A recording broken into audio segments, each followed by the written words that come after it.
Just not onto Mark Wazimis. Concerned with Sutherland, who's comfortable. Yes, getting the pace of the wicket. Banked in from Hatcher. It's pretty good though. We'll know that Will Sutherland is very strong down the ground, and it is short.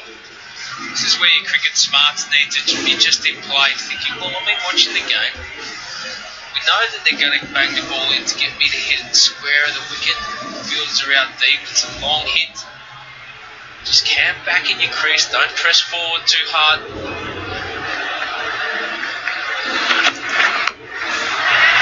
That's a chance to be caught. Gotcha's got another one. Sutherland trying to get creative. Couldn't execute the shot. He's filthy with himself. And the Renegades, they fall again victim to not capitalising on the start. 7 for 142. Yeah, disappointing end from Will Sutherland. Trying to invent something. And all he manages to do is give Seb Gotch one of the easiest catches he's ever taken. And this is really good from Hatcher. He picks up his second. Will Sutherland's gone early for one. The Renegades stumbling. 7 for 142.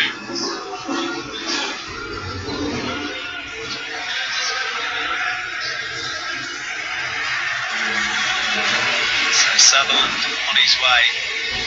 You can see the anger.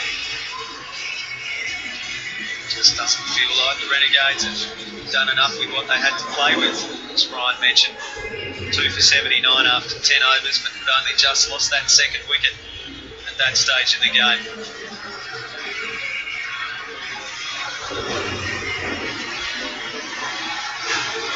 They need a knock of mayoral proportions, Brian Lara. Kane Richardson, your mayoral nominee, is out there.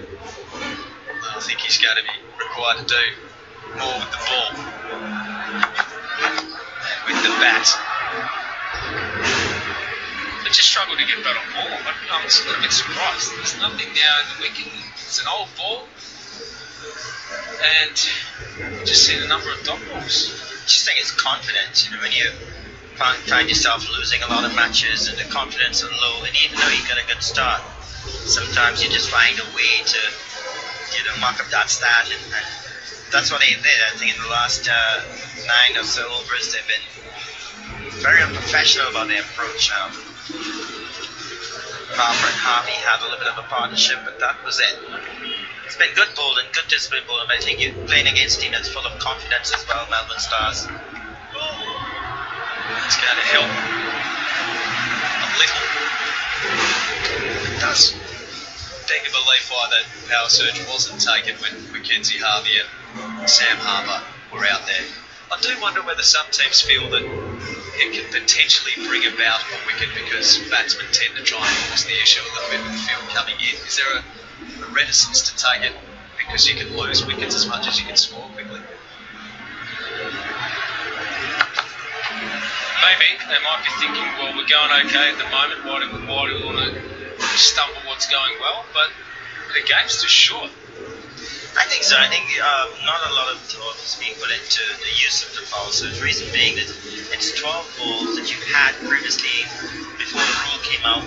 You had no choice. You had it in the 5th and 6th. I would be planning for those as quickly as possible. And when I say quickly, the 11th and 12th over, I'll have a batsman that's ready, that's a power surge player. So even though I lose a wicket, he can continue that sort of onslaught that I want. It's in this firmly. Keeps them to 1. Yeah, so they've only got 24 runs off past 21 balls since Mackenzie Harvey went out, which is not good enough for the back end. And maybe they need a monster player like Dan Grish who can come in and utilise that power play at moments. So if you're going to do it, set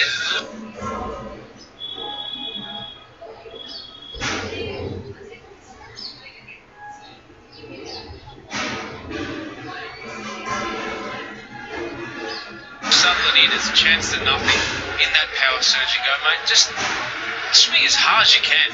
Don't worry what happens because you're only going to get 6 balls.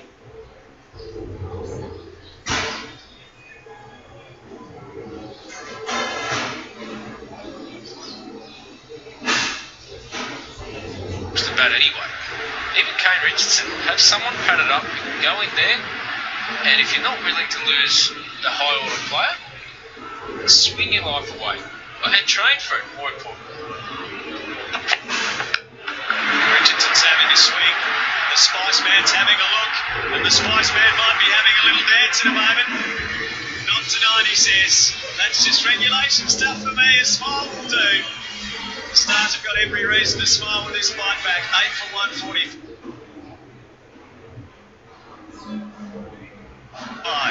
Yeah, short ball. Kane. Richardson trying to smack it out.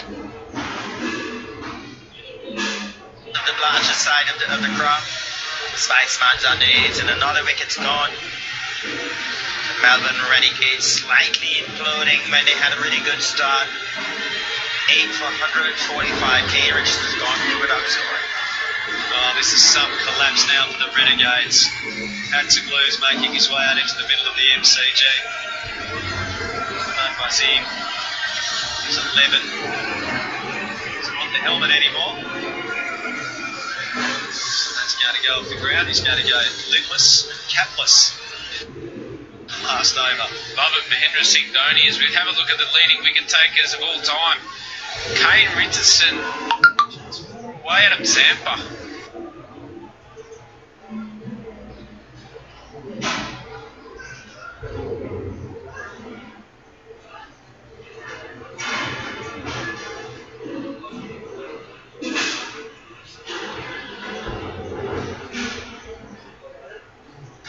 Amazing stats for those two. Chasing down Sean Abbott and Ben Lachlan. They should get him because both of them aren't playing at the moment. Ben Lachlan on the bench for the Heat X Factor, and Sean Abbott stuck not playing any cricket at all. Net bowler. He's in the test squad at the moment.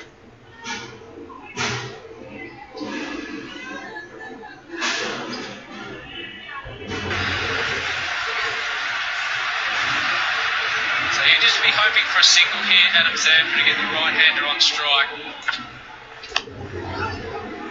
He's going to push hard for a second here. Yeah, I'd be thinking that Imad Wazim hits one straight.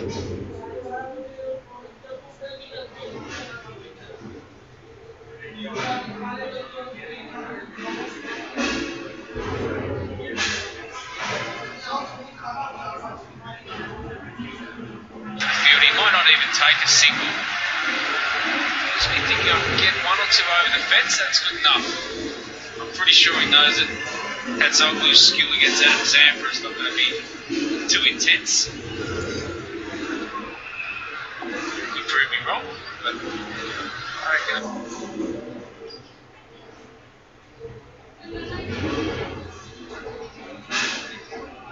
Might just have that one. He's lucky he didn't time that. He's going straight down the throat of Maxwell. They elect not to run here. As you said, Archie, looking for that big head is not a small crowd. He's got to try to go straight. Yeah, Adam hasn't thrown the wide wrong one in yet. You can see where he's trying to hit it over long on cow corner. He's hit this hard, but not hard enough. Maxwell takes the catch. Down at long on. They even bet out the overs, the Renegades. This is more than well short of where they should have been. Big show, don't drop those. It was the wrong one from Adam Zampa. Didn't turn much at all. Wazim.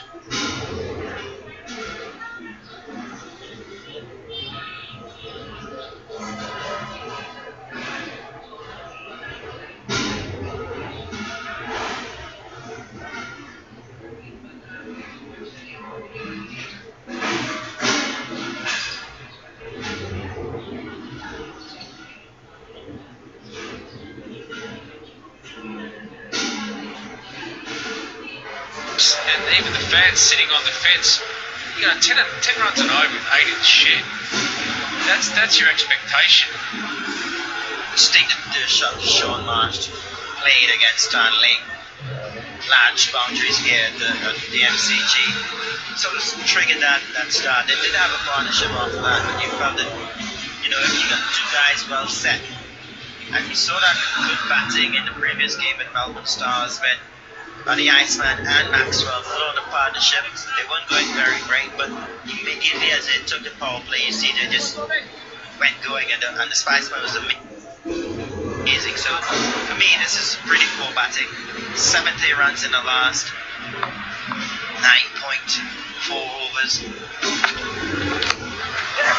No, I think you're right, Brian. The critical element there, what you're talking about, is losing a wicket. Not sure about this. Out, all out. Craziness. Oh, and perhaps an injury. That's Oglu's hurt his shoulder as well.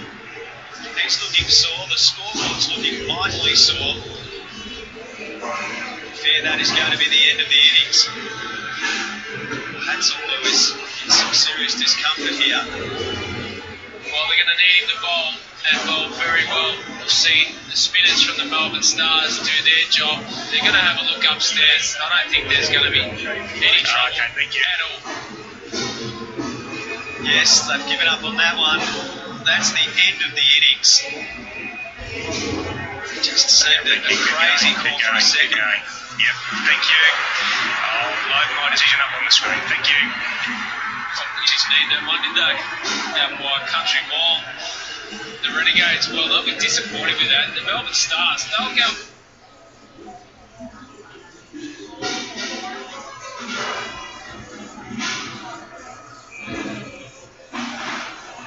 Into their dressing room with a huge amount of confidence. Skillful side on the rise to be able to claw the Renegades back on this big MCG turf, and the skipper Glenn Maxwell marshalled his troops extremely well. The Melbourne Renegades outball 100. This match, what an end to this series. Review the day's play next during the innings break.